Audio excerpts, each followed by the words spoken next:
ঠিক আছে।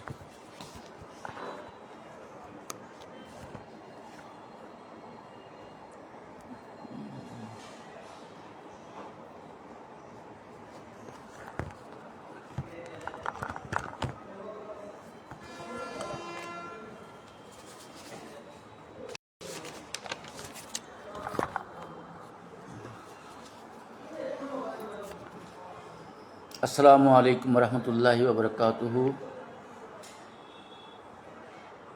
নাহমাদুহু ওয়া নুসাল্লি আলা রাসূলিহিল কারীম, আম্মা বা'দ।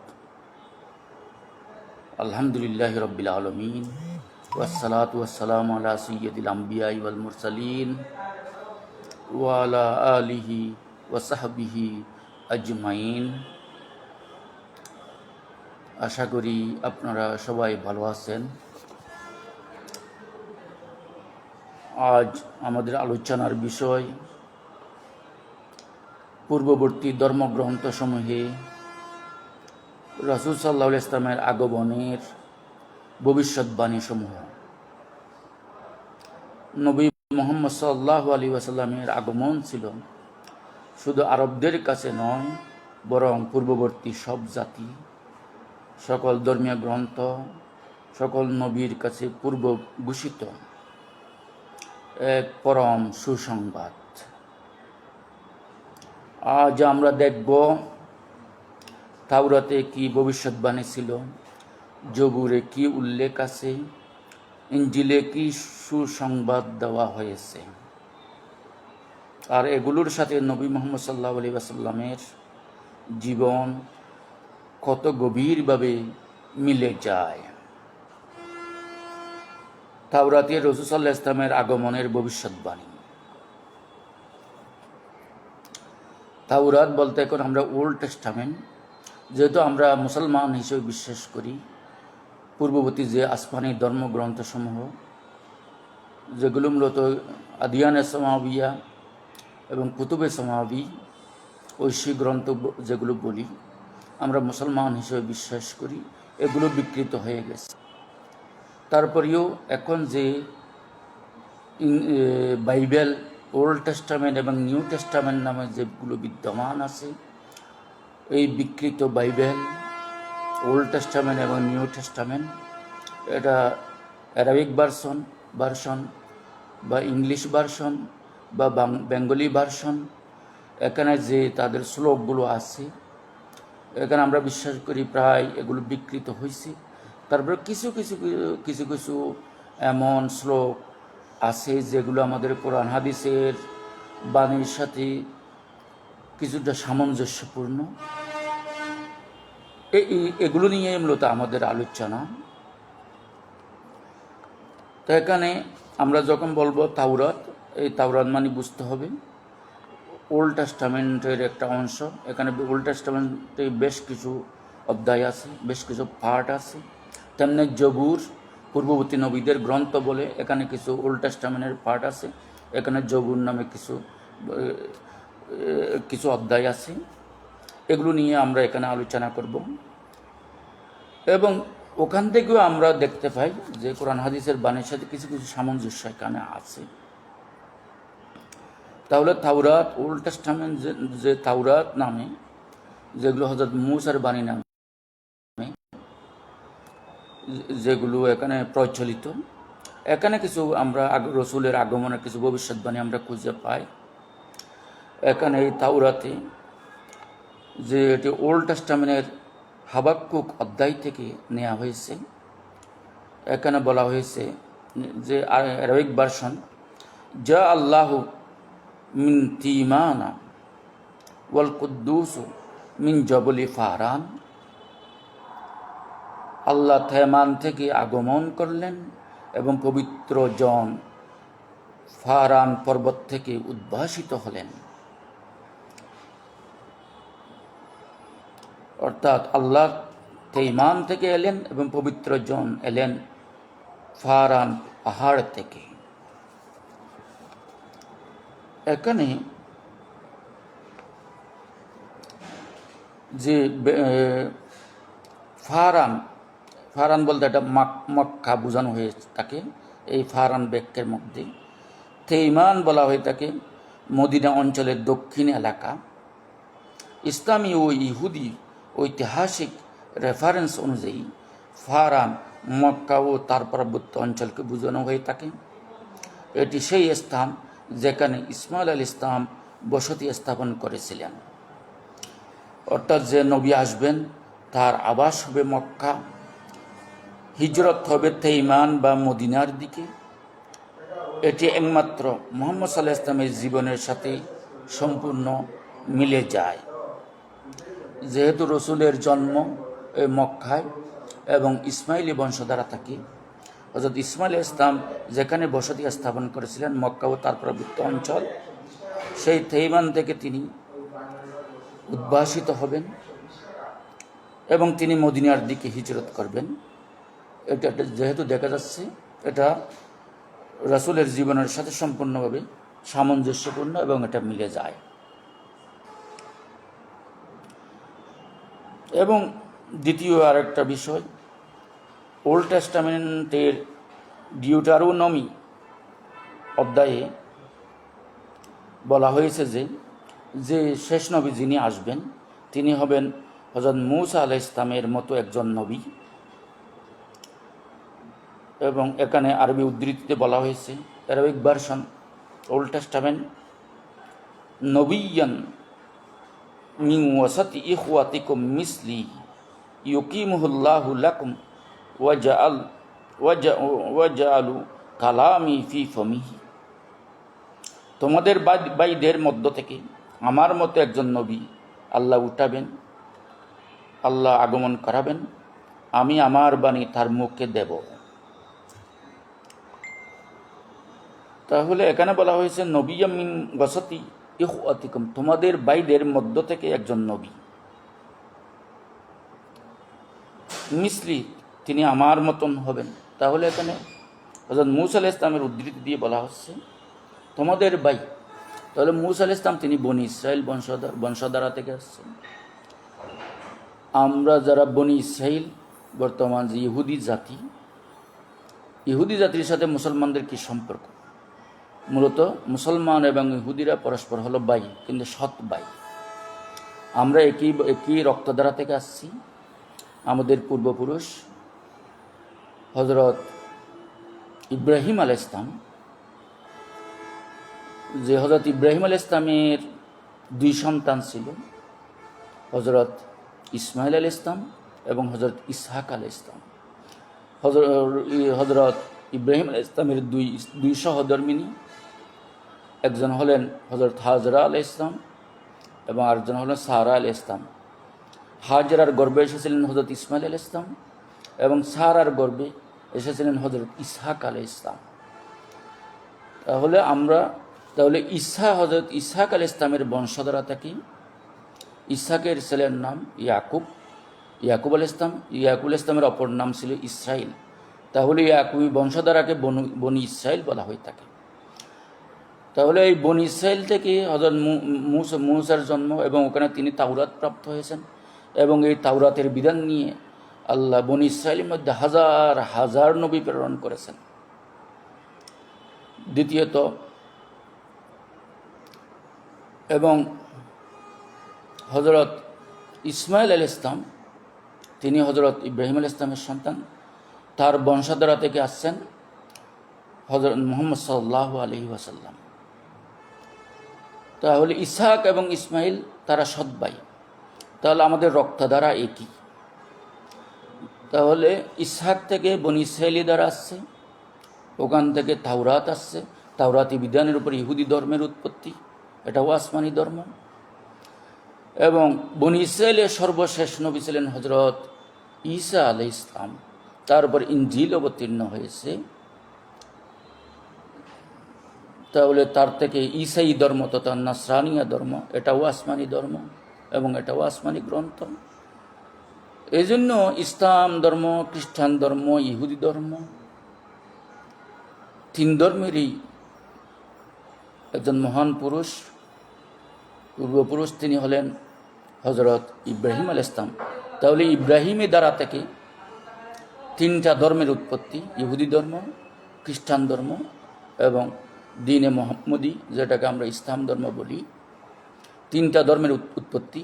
এই জন্য বলা হয়ে থাকে রিলিজিয়ন অব আব্রাহাম, দিয়ান ইব্রাহিমিয়া, ইব্রাহিমের ধর্ম। তাহলে ইব্রাহিমী দ্বারা যদি ধরি, তাহলে ইসহাক আল ইসলাম এবং ইসমাইল ইসলাম তারা পরস্পর ভাই।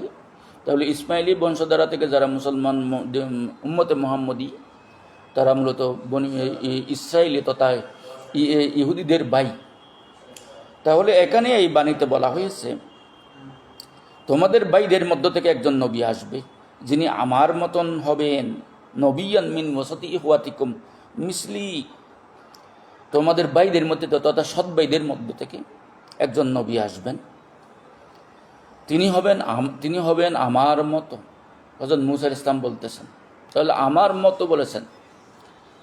তাহলে হযরত মুহাম্মদ সাল্লাল্লাহু আলাইহি ওয়াসাল্লাম এবং হযরত মূসা আলাইহিস সালামের মধ্যে আমার মতো বলার ক্ষেত্রে সামঞ্জস্য কতটুকু, মিল কতটুকু, এটাই আমাদের দেখতে হবে। তাহলে কি রাসূল মুহাম্মদ সাল্লাল্লাহু আলাইহি ওয়াসাল্লাম হযরত মূসা আলাইহিস সালামের মতো নাকি হযরত ঈসা আলাইহিস সালামের মতো? তাহলে আমাদের বুঝতে হবে যে হযরত মুহাম্মদ সাল্লাল্লাহু আলাইহি ওয়াসাল্লাম মূসা আলাইহিস সালামের মতো, ঈসা আলাইহিস সালামের মতো নয়। খ্রিস্টানরা বলে হযরত মূসা আলাইহিস সালামের এই যে ভবিষ্যৎবাণী, এটা হযরত ঈসার ক্ষেত্রে বলা হয়েছে আমার মতো। হযরত ঈসা আলাইহিস সালাম মূসা আলাইহিস সালামের মতো ছিল না, কিন্তু হযরত মুহাম্মদ সাল্লাল্লাহু আলাইহি ওয়াসাল্লাম মূসা আলাইহিস সালামের মতো ছিল। কীরকম? হযরত মূসা আলাইহিস সালাম এবং হযরত মুহাম্মদ সাল্লাল্লাহু আলাইহি ওয়াসাল্লামের মধ্যকার সামঞ্জস্যগুলো কী কী? যেমন উভয়ের জন্ম স্বাভাবিক জন্ম হয়েছে। হযরত মূসা আলাইহিস সালাম যেমন মায়ের গর্ভ থেকে এক পিতা এবং এক পিতার উরস এবং এক মায়ের গর্ভ থেকে স্বাভাবিক জন্ম হয়েছে, মুহাম্মদ সাল্লাল্লাহু আলাইহি ওয়াসাল্লামও মায়ের গর্ভ থেকে এক পিতার উরস এবং গর্ভ থেকে জন্ম নিয়েছেন, স্বাভাবিক জন্ম। কিন্তু হযরত ঈসা আলাইহিস সালামের কোনো পিতা ছিল না, তিনি পিতাবিহীন একমাত্র মায়ের গর্ভ থেকে অলৌকিকভাবে জন্ম নিয়েছেন। সেদিক দিয়ে হযরত ঈসা আলাইহিস সালামের জন্ম স্বাভাবিক নয়, কিন্তু হযরত মূসা আলাইহিস সালাম এবং হযরত মুহাম্মদ সাল্লাল্লাহু আলাইহি ওয়াসাল্লামের জন্ম স্বাভাবিক গতি দ্বারাই হয়েছে।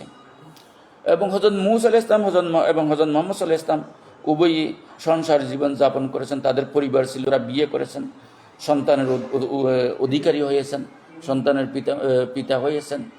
কিন্তু হযরত ঈসা আলাইহিস সালাম তিনি বিয়ে করেননি, সংসার ধর্ম পালন করেননি, তার স্ত্রী ছিল না, তার সন্ততি ছিল না। এবং যে তাওরাতের ধর্মে যেমন তাওরাতে যেমন রাজনৈতিক বিধান ছিল, পবিত্র কোরআনেও অসংখ্য রাজনৈতিক বিধান আছে এবং এখানে সামরিক বিধান আছে এবং সামাজিকভাবে নেতৃত্ব দিয়েছেন হযরত মূসা আলাইহিস সালাম এবং হযরত মুহাম্মদ সাল্লাল্লাহু আলাইহি ওয়াসাল্লাম। কিন্তু আমরা যদি বাইবেল, ইনজিলের এবং ঈসা আলাইহিস সালামের জীবনে আমরা দেখি, তার এই খ্রিস্টান ধর্ম তথা বাইবেলীয় শরীয়তের মধ্যে, ইনজিলি শরীয়তের মধ্যে এখানে রাজনৈতিক বিধান তেমন নাই এবং সামরিক কোনো বিধান নাই।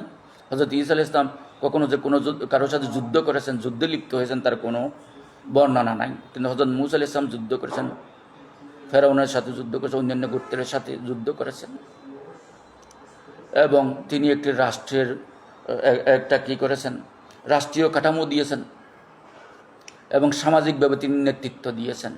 কিন্তু বাইবেলের যে বর্ণনা, আমরা হযরত ঈসা আলাইহিস সালামের যে বর্ণনা, তিনি মূলত মানুষের আধ্যাত্মিক উন্নতির জন্য এবং তাওরাতের বিধানের পূর্ণতার জন্য তিনি এসেছিলেন, তাদের আধ্যাত্মিক উন্নতি, আধ্যাত্মিক পরিশুদ্ধির জন্য এসেছিল। কিন্তু হযরত মূসা আলাইহিস সালামের মধ্যে তাওরাতের মধ্যে রাজনৈতিক বিধান এবং তিনি একটা রাষ্ট্রীয় কাঠামো দিয়েছেন, সামাজিক কাঠামো দিয়েছেন, সামাজিকভাবে রাষ্ট্রীয়ভাবে তিনি নেতৃত্ব দিয়েছেন এবং নির্দিষ্ট একটা ভূখণ্ডে তিনি নেতৃত্ব দিয়েছেন। একইভাবে হযরত মুহাম্মদ সাল্লাল্লাহু আলাইহি ওয়াসাল্লামও একটি রাজনৈতিক কাঠামো, রাষ্ট্রীয় কাঠামো, রাজনৈতিক সামাজিক নেতৃত্ব তিনি দিয়েছেন। এবং আরও যে সামঞ্জস্য, হযরত মূসা আলাইহিস সালামের উপর যে তাওরাত অবতীর্ণ হয়েছে, এটা লিখিত আকারে একত্রে আল্লাহ পাক অবতীর্ণ করেছেন। তাহলে তাওরাতের বিধানগুলো লিখিত আকারে পাওয়া গেছে এবং কোরআন, রাসূল সাল্লাল্লাহু আলাইহি ওয়াসাল্লাম এগুলো সঙ্গে সঙ্গে যখন যে আয়াতগুলো নাজিল হয়েছে সবগুলো তিনি লিখে ফেলেছিলেন এবং পরবর্তী হযরত আবু বকরের যুগে পুরো কোরআন ওই লিখিত অংশগুলো থেকে এবং হাফেজদের স্মৃতি থেকে এগুলো মিলিয়ে পূর্ণাঙ্গ কোরআনের সংকলন তৈরি করেছেন। এবং হযরত ওসমানের যুগে কোরআনের ফাইনাল সংকলন একই উচ্চারণ রীতির উপর ফাইনাল সংকলন করে প্রায় 7-8টি প্রদেশে বিতরণ করা হয়েছে। তাহলে আমরা কোরআন এবং তাওরাতকে সংকলিত হিসেবে পাই। কিন্তু আমরা ইনজিলের ক্ষেত্রে যাদের দেখতে পাই, হযরত ঈসার উপর যে ইনজিল অবতীর্ণ হয়েছে এটা লিপিবদ্ধ আকারের না ছিল না হযরত ঈসার যুগেও। এটা তিনি মুখে মুখে উচ্চারণ করেছেন, মুখে মুখে প্রচার করেছেন, কিন্তু এগুলো লিখিত কোনো সংকলন নেই। হযরত ঈসাকে আল্লাহ আসমানে উঠিয়ে নেওয়ার অনেক পরে তার বিভিন্ন হাওয়ারিদের নাম ধারণ করে according to John, according to Matthew, এইভাবে নামে সম্ভবত অমুকের নামে তার শিষ্যরা পরবর্তী কত বছর আগে কত বছর পরে সংকলন হয়েছে এগুলো সংকলকরা কেউ জানে না। কিন্তু এখানে এই সংকলকরা তাও জানে না। এবং এখানে রসুলের পুরো হযরত ঈসার পুরো জন্ম থেকে ইয়া পর্যন্ত উঠিয়ে নেওয়ার পর এই ধরনের কিছু বর্ণনা আছে, কিন্তু সরাসরি এটা আল্লাহ বলেছেন এইভাবে কোনো কথা নাই। বর্তমান বাইবেলটা দেখলে মনে হয় এটা হযরত ঈসার যেন একটা কথিত জীবনী এবং জনশ্রুতি, লোকগাথা, এগুলোর মূলত সংকলন। এটা হযরত ঈসার উপর যে প্রকৃত আসমানি গ্রন্থ অবতীর্ণ হয়েছে এর কোনো সংকলন তারা পেশ করতে পারেনি। তাহলে এক একজন প্রায় গসপেল দেখা যায়, 4 গসপেল কি গসপেল অফ মতি, গসপেল অফ জন, এইভাবে যে 4টা গসপেল আছে এগুলো তার মতির নামে করা হলেও জনের নামে করা হলেও কিন্তু এগুলো তারা নিজেরা লেখে নেয়, তাদের নাম ব্যবহার করা হয়েছে।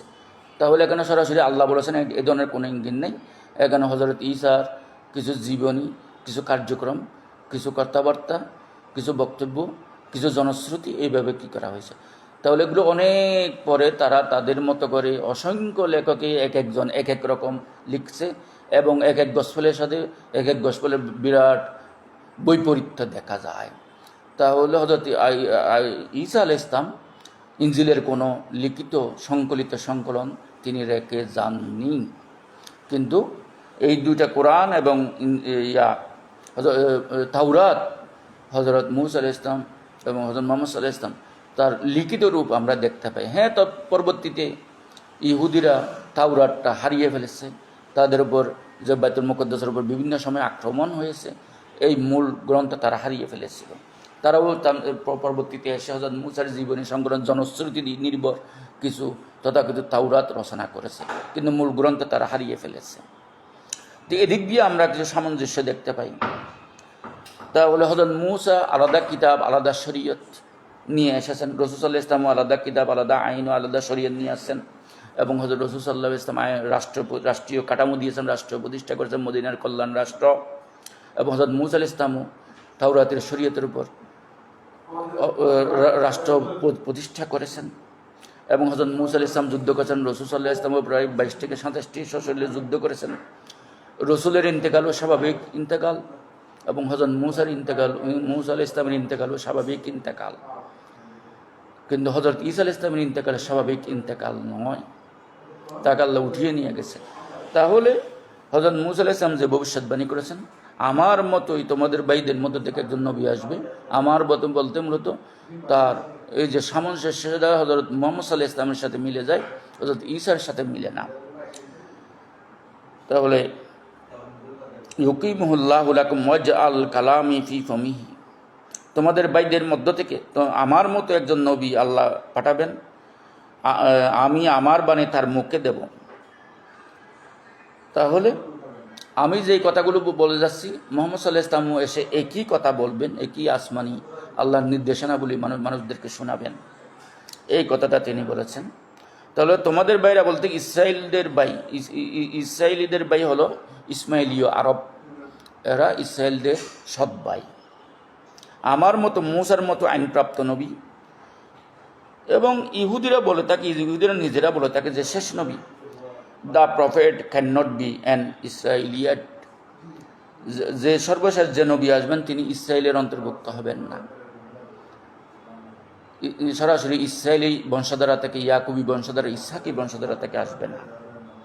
তাহলে মূসা আলাইহিস সালামের মতো আইনপ্রাপ্ত রাষ্ট্রপ্রধান, বিচারক, যোদ্ধা, সংহত শরীয়ত প্রণেতা, এই গুণ কেবল নবী মুহাম্মদ সাল্লাল্লাহু আলাইহি ইসলামের মধ্যেই বিদ্যমান। এরপর আরেকটা ভবিষ্যৎবাণী আমরা ইশইয়া, যে ওল্ড টেস্টামেন্টে ইশইয়ার মধ্যে অধ্যায়ের মধ্যে আমরা পাই, কেদারের ভূমিতে প্রশংসার সুর। তাহলে লিতার তালিল বরিয়া ও মুদুনুহা তরনি মুসক্কানি সালিন ইউমজ্জিদুন আল্লাহ। মরুর শহরগুলো, কেদারের লোকেরা, সেলাবাসীরা আল্লাহর প্রশংসা করুক। তাহলে এখানে কেদার বলতে ইসমাইলের পুত্র কেদার। কেদারের নগর ছিল মক্কা, তাইফ এবং হিজাজ অঞ্চল। এরা কুরাইশেরও পূর্বপুরুষ এবং হযরত ইসমাইলের পুত্র বলতেছে। তাহলে কেদারের ভূমিতে প্রশংসার সুর গাইবে। তাহলে এখানে পুরো অধ্যায়ে এক নবী, যার নতুন কিতাব থাকবে, আইন প্রতিষ্ঠা করবে, অন্ধকে আলো দেখাবে, কেদারের অঞ্চলে প্রশংসা হবে। তাহলে পুরো যে অধ্যায়, এই ইশিয়া 12 থেকে 42 শ্লোক পর্যন্ত, দশম অধ্যায়ে এখানে যে কথাগুলো বলা হয়েছে, নতুন কিতাব থাকবে, তিনি আইন প্রতিষ্ঠা করবেন, অন্ধকে আলো দেখাবেন এবং কেদারের অঞ্চলে প্রশংসা হবে তার। তাহলে এই মক্কা ভূমিতে, সারা আরব ভূমিতে তার প্রশংসা হবে। এই পুরো অধ্যায়টি একমাত্র মুহাম্মদ সাল্লাল্লাহু আলাইহি ইসলামের উপর কাটে, যে কেদার অঞ্চলটা, এবং কেদার ছিল হযরত ইসমাইলের পুত্র, ইসমাইলি বংশধারা। তাহলে এই মক্কা এলাকাকে বোঝানো হয়েছে। এরপরে জবুর, শামস, গীত সংহিতার একটা ভবিষ্যৎবাণী। সমস্ত জাতি তার জন্য প্রার্থনা করবে। এখানে শামস, গীত সংহিতায় এখানে বলা হয়েছে ওয়ুদ আলাহু বরাকাতুন ফি কুল্লিল উমাম। সমগ্র জাতি তার জন্য প্রার্থনা করবে এবং আশীর্বাদ জানাবে। তাহলে তার জন্য প্রার্থনা করবে এবং আশীর্বাদ জানাবে। আল্লাহ পবিত্র কোরআনে বলেছে ওয়ারাফানা লাকা যিকরাক, আমি আপনার স্মরণকে সমুন্নত করব। তাহলে পুরো পৃথিবীবাসী কিয়ামত পর্যন্ত তার জন্য প্রার্থনা করবে এবং তার জন্য আশীর্বাদ করবে, তার নাম স্মরণ করবে। তাহলে পৃথিবীর প্রতিটি দেশ, প্রতিটি নামাজে মুসলমানরা, প্রতিটি আজানে, প্রতিটি জুমায়, প্রতিটি খুতবায়, প্রতিটি বক্তব্যে তারা আল্লাহর প্রশংসার সাথে রসুলের প্রশংসা করবে এবং রসুলের জন্য দোয়া করবে। আল্লাহুম্মা সাল্লি আলা মুহাম্মাদিন ওয়া আলা আলি মুহাম্মদ, আল্লাহুম্মা বারিক আলা মুহাম্মাদিন কামা বারাকতা আলা ইব্রাহিম ওয়া আলা আলি ইব্রাহিম। তাহলে এখানে এইভাবেই মানুষ যুগ যুগ ধরে এই রসুলের জন্য প্রার্থনা করবে, রসুলের জন্য দোয়া করবে। তাদের প্রতিটা ইবাদতে, প্রতিটা নামাজে, প্রতিটা খুতবায় আজীবন রসুলের কথাই স্মরণ হয়ে থাকবে, কি স্মরণ করতে থাকবে মানুষ কিয়ামত পর্যন্ত। তাহলে কোনো মানবের নামে এমন সর্বজনীন দোয়া ইতিহাসে নাই। এটি সরাসরি নবী সাল্লাল্লাহু আলাইহি ইসলামের প্রতি ইঙ্গিত। তাহলে একমাত্র রসুলকেই মানুষ কিয়ামত পর্যন্ত 5 ওয়াক্ত নামাজে, প্রতিটা ইবাদতে সর্বক্ষেত্রে তাকে স্মরণ করবে। দ্বিতীয় আরেকটা বিষয়, যে তিনি ন্যায় বিচার প্রতিষ্ঠা করবেন। শামস, গীত সংহিতায় বলা হয়েছে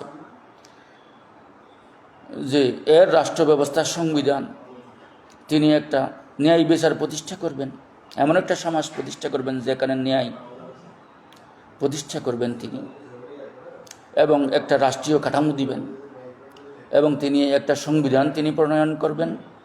তাহলে দেখা যাচ্ছে ন্যায় বিচার প্রতিষ্ঠার জন্য একটা সামগ্রিকভাবে ন্যায় বিচার প্রতিষ্ঠা করতে হলে একটা রাষ্ট্রীয় কাঠামোর দরকার, একটি আইন ব্যবস্থার দরকার, একটা লিখিত সংবিধান নীতিমালা দরকার। তাহলে এই বিষয়টা একমাত্র এটা রসুল দিতে পেরেছেন শেষ যুগে এসে। তিনি একটা রাষ্ট্র কাঠামো দেখিয়েছেন এবং তিনি মদিনা সনদ নামে একটি সনদ, তাদের লিখিত সংবিধান দিয়েছেন। যেমন ইতিহাসবিদগণ বলেছেন যে the charter of Medina, first written constitution of the world. তাহলে এই যে মদিনা সনদ, এটা পৃথিবীর প্রথম লিখিত সংবিধান, এবং তিনি মদিনা সনদের মাধ্যমে এই মদিনার কল্যাণ রাষ্ট্রে সকল ধর্মমতের মানুষের মধ্যে তিনি ন্যায় বিচার, সাম্য তিনি প্রতিষ্ঠা করেছেন। সকল নাগরিকের মৌলিক অধিকার, মানবাধিকার তিনি নিশ্চিত করেছেন। একমাত্র রসুলই এটা করতে সক্ষম হয়েছে। তাহলে এই ভবিষ্যৎবাণীও কেটে যায় রসুলের সাথে হুবহু। এরপরে আমরা আসবো ওল্ড টেস্টামেন্ট থেকে নিউ টেস্টামেন্টে। এই যে নিউ টেস্টামেন্টে যেটাকে আমরা বলি ইনজিল নামে বা বাইবেল নামে, বাইবেলের নিউ টেস্টামেন্ট, নতুন নিয়ম। এখানে আরবি ভার্সনে আমরা দেখতে পাই গসপেল অফ জন 14 থেকে 16 অধ্যায়।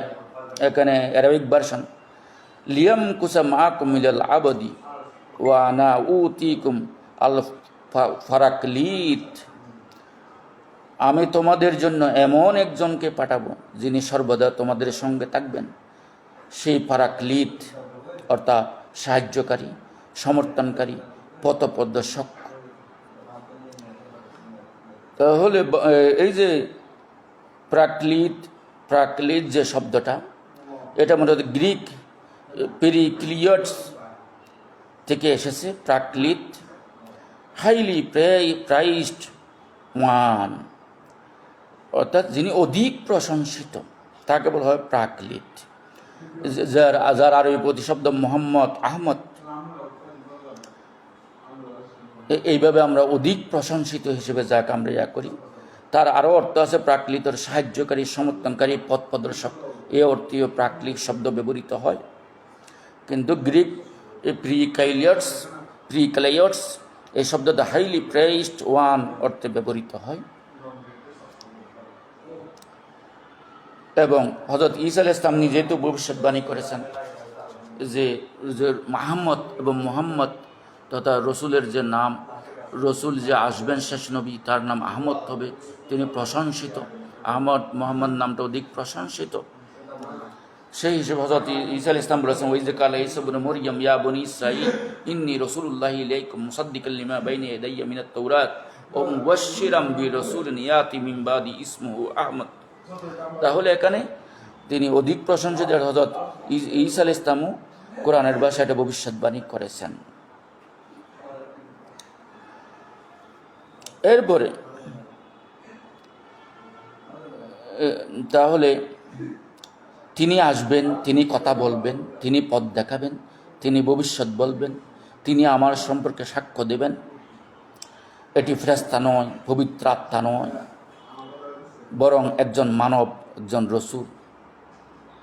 তাহলে আবার খ্রিস্টানরা বলে থাকে যে এর নাম প্রাকলিত, অর্থ অধিক প্রশংসিত, এবং তিনি পবিত্র আত্মা। তারা যে বলে হোলি গোস্ট, পবিত্র আত্মার কথা বলে, যে হযরত ঈসাকে আসমানে উঠিয়ে নেওয়ার পর খ্রিস্টানদের যে দৃষ্টিভঙ্গি, যে এতেকাদ, যে রিলিজিয়াস বিলিফস, তারা মনে করে হযরত ঈসা আলাইহিস সালামকে আল্লাহ উঠিয়ে নেওয়ার পর বা ক্রুশবিদ্ধ করার পর হযরত ঈসা আলাইহিস সালামের আত্মা, যীশুখ্রিস্টের আত্মা, যীশুখ্রিস্টের অনুসারীদের মধ্যে বিরাজ করে, তাদের সাথে সাথে থাকে, এবং আত্মাগুলো তাদেরকে ছায়া দেয়, তাদের নির্দেশনা দেয়, এই ধরনের কিছু দৃষ্টিভঙ্গি পোষণ করে। তো তারা মূলত এটাকে পবিত্র আত্মা অর্থ নিতে চায়। তাহলে আসলে এটা কোনো পবিত্র আত্মা নয়, এটা কোনো ফেরেশতা নয়, বরং তিনি একজন মানবরূপী, একজন মানবী আসবেন রসুল হিসেবে। তিনি যাদের মানুষদেরকে সঠিক পথের নির্দেশনা দিবেন।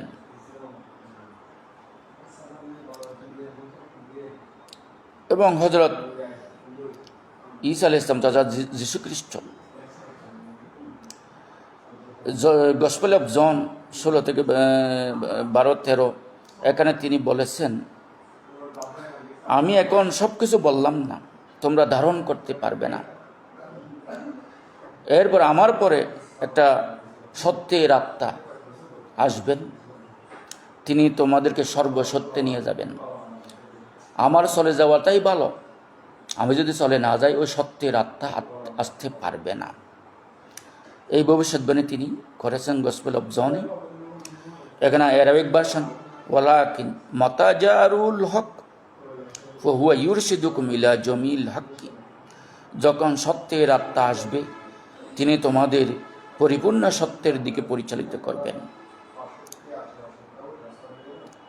তাহলে ঈসা আলাইহিস সালাম নিজেই বললেন পূর্ণ শরীয়ত তার যুগে দেওয়া হয়নি, বরং তিনি তাওরাতের বিধানকে পূর্ণ করার জন্য এসেছেন। পাশাপাশি তিনি সব কথা এখন বলে যাচ্ছেন না, তারপরে একজন পবিত্র সত্তা আসবেন, পবিত্র একজন নবী আসবেন, তিনি পূর্ণ সত্য সর্বসত্যে নিয়ে যাবেন, অর্থাৎ পূর্ণাঙ্গ বিধান দিতে আসবেন সর্বশেষ নবী। এই পূর্ণ শরীয়ত হলো মহাগ্রন্থ আল কোরআন। এই রসুল হলেন হযরত মুহাম্মদ সাল্লাল্লাহু আলাইহি ওয়াসাল্লাম। এবং রসুল সাল্লাল্লাহু আলাইহি ওয়াসাল্লাম হলেন তিনি একজন সাক্ষ্যদাতা। এখানে বাইবেলে বলা হয়েছে, গসপেল অফ জনে, ফাহুয়া ইয়াশহাদু লি, তিনি আমার সাক্ষ্য দিবেন। হযরত ঈসা যে এসেছিলেন, তিনি হযরত ঈসার পক্ষে পবিত্র কোরআন এবং হাদিসে হযরত ঈসার অসংখ্য বর্ণনা, হযরত ঈসার জন্ম বৃত্তান্ত পবিত্র কোরআন আছে, হাদিসের মধ্যে অনেক বিশদ ব্যাখ্যা আছে। তো তিনি যে হযরত ঈসা আলাইহিস সালাম একজন নবী হিসেবে এসেছিলেন, তারা সাক্ষ্য দিবেন রসুল নিজেই। তিনি আসবেন এবং আমার সম্পর্কে সাক্ষ্য দিবেন। নবী সাল্লাল্লাহু আলাইহি ওয়াসাল্লাম কোরআনে ও সুন্নায় ঈসা আলাইহিস সালামের সত্যতা প্রতিষ্ঠা করেছেন। তার যে অলৌকিক জন্ম, অলৌকিক আল্লাহ তাকে উঠিয়ে নেওয়া, তার দাওয়াতি কার্যক্রম বিস্তারিত হযরত মরিয়ম আলাইহিস সালাম সম্বন্ধে সূরা মরিয়ম নাম আলাদা সূরা আছে।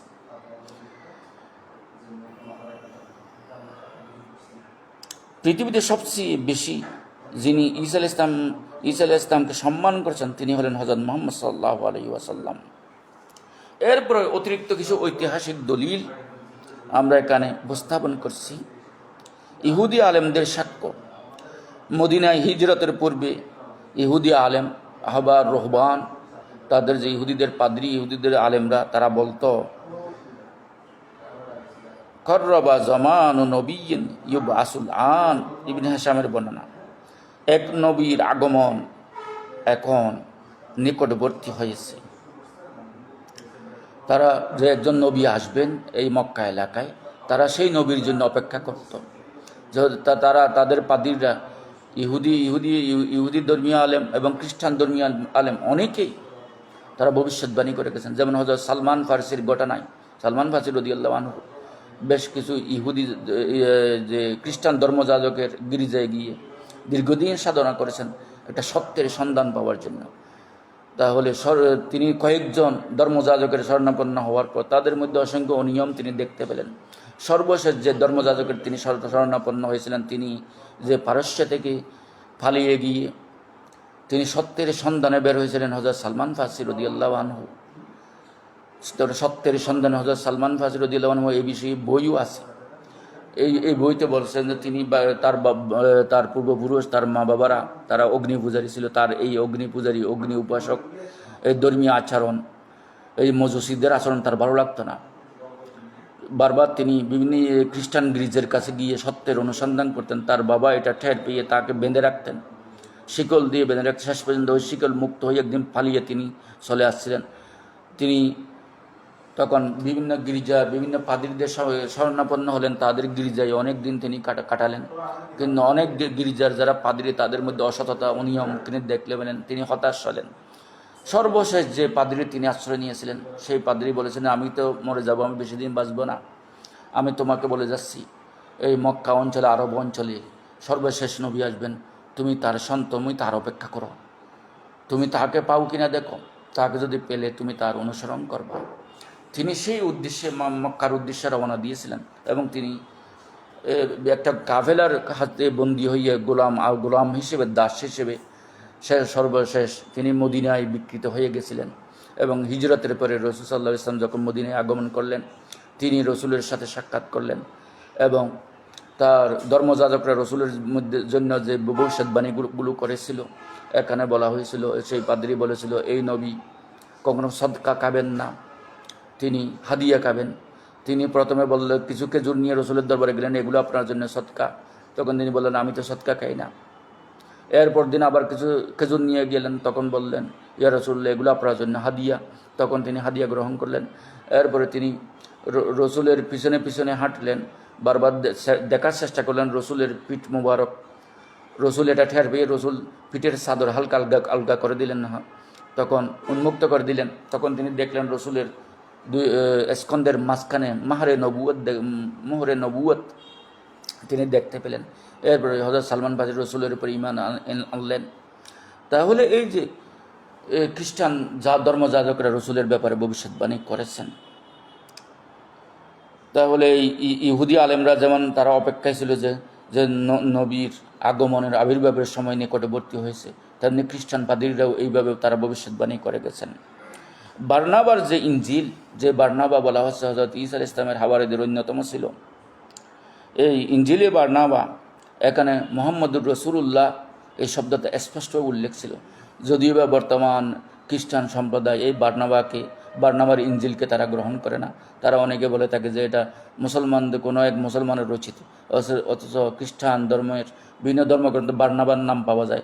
তিনি যে হযরত ঈসা আলাইহিস সালামের যীশু খ্রিস্টের অন্যতম একজন শিষ্য ছিলেন, এটারই প্রমাণ পাওয়া যায়। তো যাই হোক, এবং তারা এই বার্নাবার ইঞ্জিলকে তারা নিষিদ্ধ করে। ডেড সি স্ক্রলস, এখানে বলা হয়েছে he will B A prophet like Moses, তিনি মূসা আলাইহিস সালামের মতো একজন নবী হবেন, সর্বশেষ।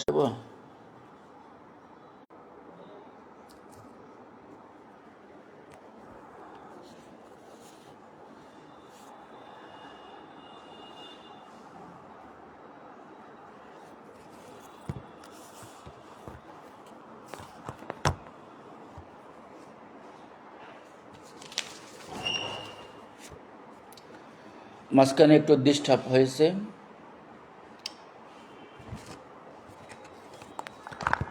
লাইভটা কেটে গেছিল।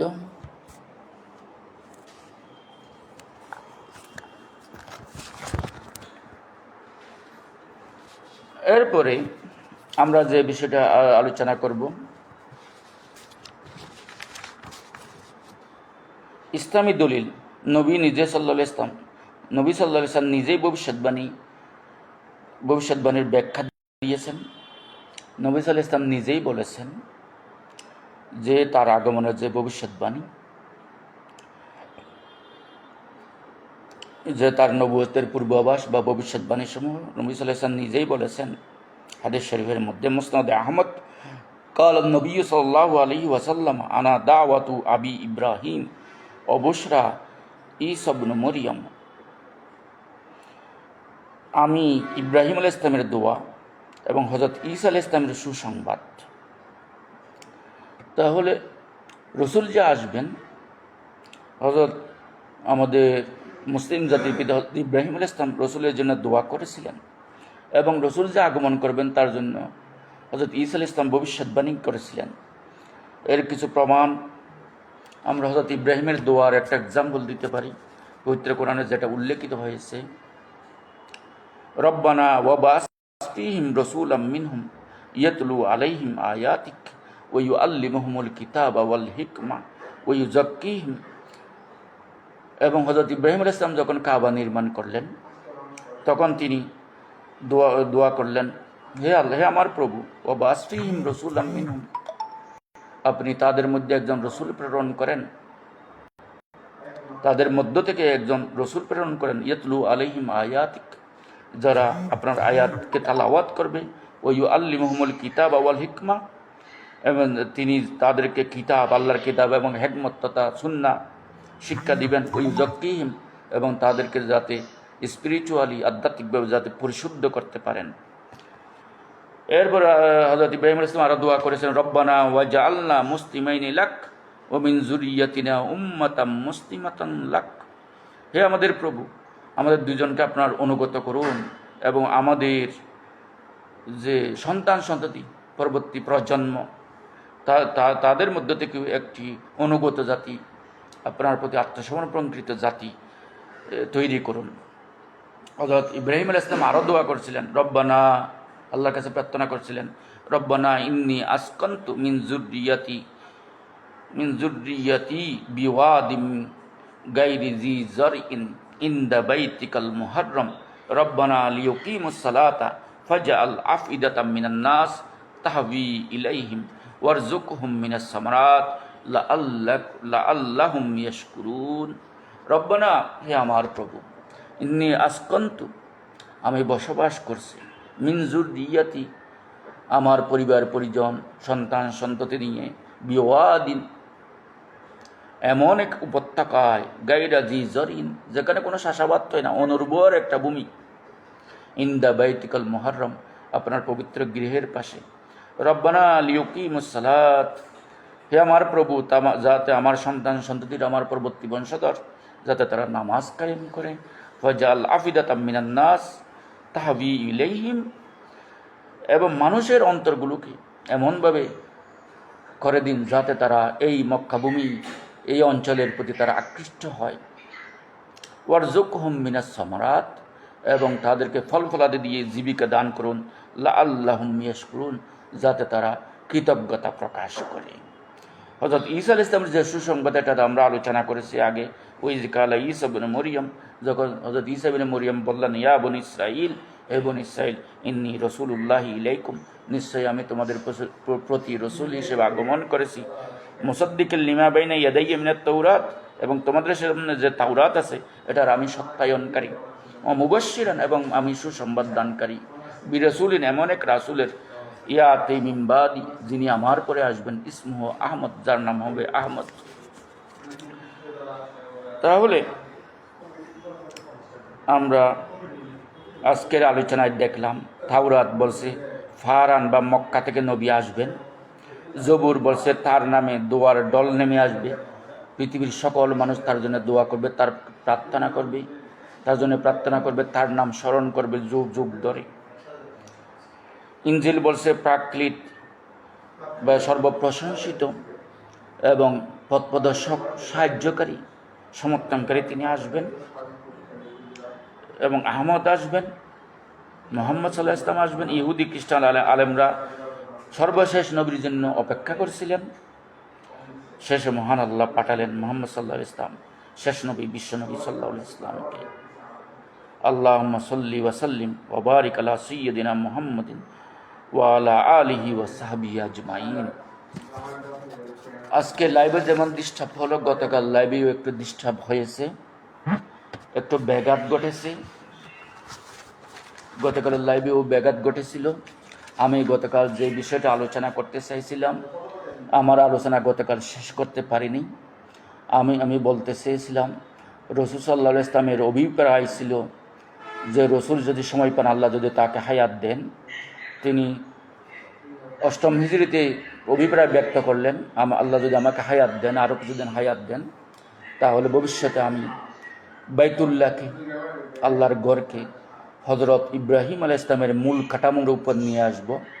হজরত ইব্রাহিম আলাইহিস সালাম যে বাইতুল্লাহ নির্মাণ করেছিলেন, সেই বাইতুল্লাহর মধ্যে হাতিমের অংশসহ অন্তর্ভুক্ত ছিল, বড় স্থাপনা ছিল এটা। এবং সেই বাইতুল্লাহর মধ্যে দুইটা দরজা ছিল, একটা পূর্বমুখী দরজা আর একটা পশ্চিমমুখী দরজা, আগমন প্রস্থানের দরজা, আগমন বাহিরের দরজা, এন্টার এক্সিট। তাহলে আমিও সেভাবে দুইটা দরজা করব, এবং বাইতুল্লাহর দরজার চৌকাটকে আমি মাটির সাথে লাগিয়ে দেব, যাতে সিঁড়ি ব্যবহার করতে না হয়। এই অভিপ্রায় ব্যক্ত করেছিলেন ওই বছর অষ্টম হিজরিতে। কিন্তু রসুল সাল্লাল্লাহু আলাইহি ওয়াসাল্লাম বেশি দিন বেঁচে থাকেননি। রসুল সাল্লাল্লাহু আলাইহি ওয়াসাল্লাম 11 হিজরি 12 রবিউল আউয়াল তিনি ইন্তেকাল করেছেন। যার কারণে রসুল সাল্লাল্লাহু আলাইহি ওয়াসাল্লাম এই কাবা পুনর্নির্মাণের কোনো সুযোগ পাননি। তার যে অভিপ্রায় ছিল হযরত ইব্রাহিম আলাইহিস সালামের মূল কাঠামোতে এই বাইতুল্লাহকে ফিরিয়ে নিয়ে আসা। কিন্তু হযরত আব্দুল্লাহ ইবনে জুবাইর যখন এই মক্কা শাসন করছিলেন, দীর্ঘ 9 বছর মক্কা, মদিনা, কুফার কিছু অঞ্চল, ইয়ামানের কিছু অঞ্চল যখন তিনি শাসন করছিলেন, তখন তিনি ওই সময়ই হযরত আয়েশা সিদ্দিকা রাদিয়াল্লাহু আনহার কাছ থেকে, তার খালার কাছ থেকে যে রসুলের অভিপ্রায় সম্পর্কিত এই যে হাদিসটি যখন শুনতে পেলেন, তখন তিনি এই কাবা শরীফ ভেঙে তিনি হযরত ইব্রাহিম আলাইহিস সালামের যে মূল কাঠামো, সেই কাঠামোর অনুসরণেই তিনি একটি কাবা শরীফ নির্মাণ করেছিলেন। তাহলে এই কাবা শরীফের দুইটা দরজা ছিল, হাতিম এলাকাটা অন্তর্ভুক্ত করে ফেলেছিল। তাহলে এই চৌকাটকে মাটির সাথে লাগিয়ে দিয়েছিলেন। এইভাবে তিনি এই বাইতুল্লাহকে নির্মাণ করেছিলেন। একটা পূর্বমুখী দরজা করেছিলেন এবং পশ্চিমমুখী দরজা করেছিলেন। কিন্তু হযরত আব্দুল্লাহ ইবনে জুবাইর রাদিয়াল্লাহু আনহু এই কাবা নির্মাণের পর, যখন হজ্জাজ বিন ইউসুফ আব্দুল মালিক ইবনে মারওয়ানের নির্দেশে হযরত আব্দুল্লাহ ইবনে জুবাইরের খেলাফতের পতন ঘটানোর জন্য এবং তার বাহিনীকে নির্মূল করার জন্য যখন পাঠালো, দীর্ঘদিন যুদ্ধ চলার পর এবং হাজ্জাজ বিন ইউসুফের বিশাল বাহিনী আব্দুল্লাহ ইবনে জুবাইরের বাহিনীকে করে কাবা ঘরের ভিতরে অবরুদ্ধ করে ফেলেছিলেন এবং এখানে মাসের পর মাস অবরুদ্ধ রেখে হাজ্জাজ বিন ইউসুফ হযরত আব্দুল্লাহ ইবনে জুবাইর এবং তার বাহিনীকে দুর্বল করার জন্য মিনজিনিক দিয়ে কিছু পাথর এবং অগ্নিগুলা নিক্ষেপ করেছিল বাইতুল্লাহর উপর। বাইতুল্লাহ কিছুটা ক্ষতিগ্রস্ত হয়েছিল, তারপর বেশি ক্ষতিগ্রস্ত হয় নাই। কিন্তু হযরত এই হাজ্জাজ বিন ইউসুফের বাহিনীর হাতে হযরত আব্দুল্লাহ ইবনে জুবাইর শাহাদত বরণের পর এই হাজ্জাজ বিন ইউসুফ হযরত আব্দুল্লাহ ইবনে জুবাইর কর্তৃক নির্মিত এই কাবা শরীফের ভিত্তি কাবা শরীফ পুরোটাই আবার ভেঙে ফেললেন। ভেঙে ফেলে ওই যে আগের কাঠামোতে যে মক্কা কুরাইশরা যে কাঠামো ছোট্ট আকারে নির্মাণ করেছিল, হাতিমকে বের করে দিয়েছিল এবং দরজা রেখেছিল একটা, চৌকট রেখেছিল উপরে, ঠিক আগের ভিত্তিতে আবার ফিরিয়ে আনলেন এই হাজ্জাজ বিন ইউসুফ। এটা কেন করলেন? এটা হলো আব্দুল্লাহ ইবনে জুবাইরের প্রতি তার বিদ্বেষ। কেন আব্দুল্লাহ ইবনে জুবাইর এটা করলো? আমি তার নির্মিত কাবা রাখবো না। এই হাজ্জাজ বিন ইউসুফ আবার আগের অবস্থায় কাবাকে ফিরিয়ে আনলেন। আমাদের চট্টগ্রামের ভাষায় যেমন বলা হয়ে থাকে, অতিনের দিন কলা গাছও না থাকুক, অর্থাৎ সতীনের রোপণ করা কলা গাছও যেন না থাকে। তাহলে যে তিনি হযরত আব্দুল্লাহ ইবনে জুবাইর ছিল তার প্রতিপক্ষ, রাজনৈতিক প্রতিপক্ষ, ক্ষমতার প্রতিপক্ষ। এই জন্য হযরত আব্দুল্লাহ ইবনে জুবাইর একটা ভালো কাজ করেছেন, হাদিসের অনুসরণে কাবা শরীফকে যে ইব্রাহিমী ভিত্তির উপর ফিরিয়ে আনলেন, ওই ইব্রাহিম অবকাঠামোর উপর ফিরিয়ে আনলেন, এটা তার পছন্দ হইল না। তিনি আবার কাবা শরীফ ওই আগের মতো আবার নির্মাণ করলে, এটা ভেঙে ফেলে। এখন যে কাবা শরীফ, বর্তমানে যে কাবা শরীফ এই বাইতুল্লাহ, এটা মূলত হাজ্জাজ বিন ইউসুফের নির্মিত অবকাঠামোর উপরেই আছে। পরবর্তীতে ওই যে তুরস্কের সুলতানরা কিছু প্রয়োজনীয় সংস্কার করেছিলেন এবং পরবর্তীতে সৌদি সরকার তারাও প্রয়োজনীয় কিছু ডেকোরেশন বা সংস্কার করেছেন, কিন্তু মূল ভিত্তি টিকিয়ে রাখছে দরজা একটি এবং চৌকাট উপরে। এখন সিঁড়ি দিয়ে উঠতে হয়। তাহলে এইভাবে হাতিম এলাকা এখনো বাইরে, হাতিমকে কাবার অন্তর্ভুক্ত করা হয়নি, কিন্তু হাতিমটা কাবারই অংশ হযরত ইব্রাহিমের ভিত্তি অনুসারে। এই জন্য এখন হাজিরা যারা তওয়াফ করতে যায় তারা হাতিম সহ তওয়াফ করে। কেউ যদি হাতিমের ভিতর দিক দিয়ে ঢুকে তওয়াফ করে তাহলে তার তওয়াফ সহি হবে না, তার তওয়াফ হবে না। যে উমরাকারী হজকারী যারা তওয়াফ করেন তাদেরকে হাতিম সহ তওয়াফ করতে হবে, না হয় তাদের তওয়াফ হবে না। যেহেতু হাতিম তওয়াফেরই বাইতুল্লাহরই অংশ, সুতরাং হাতিমের বাইরে গিয়ে চক্কর দিতে হবে। ভিতর দিক দিয়ে ঢুকে হাতিমের ভিতর দিক দিয়ে কাবাকে চক্কর দিলে তওয়াফ করলে হবে না, যেহেতু ওরা হাতিম তওয়াফেরই বাইতুল্লাহরই অংশ। এই কথাটা আমি বলতে চাইছিলাম। মূলত এখন যে কাবা শরীফের যে ভিত্তি, কাবা শরীফের যে অবকাঠামো, এটা হাজ্জাজ বিন ইউসুফ নির্মিত অবকাঠামো। এর পরবর্তীতে যারা করেছে এগুলো মূলত সংস্কার করেছে, মূল ভিত্তি টিকিয়ে রেখেছে। এই বলে আজকে আপনাদের আর বিরক্ত না করে এখানেই আমি আমার আজকের এই আলোচনা এখানে সমাপ্তি ঘোষণা করছি। মহান আল্লাহ সবাইকে হেফাজত করুন, সবাইকে নিরাপদে রাখুন, সবার সুস্বাস্থ্য এবং দীর্ঘায়ু কামনা করে সবাইকে ধন্যবাদ ও মুবারকবাদ জানিয়ে আজকের আলোচনা এখানে সমাপ্তি ঘোষণা করছি। আমা তৌফিক ইল্লা বিল্লাহ। আসসালামু আলাইকুম ওয়া রাহমাতুল্লাহি ওয়া বারাকাতুহু।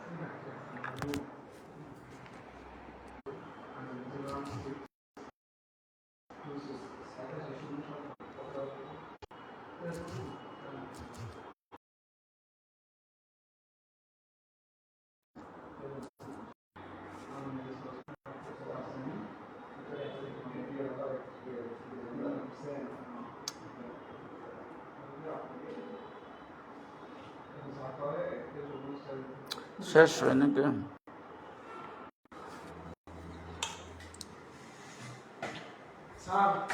শেষ করতে পারি না কেন? করতে পারি না, বন্ধ হচ্ছে না যে।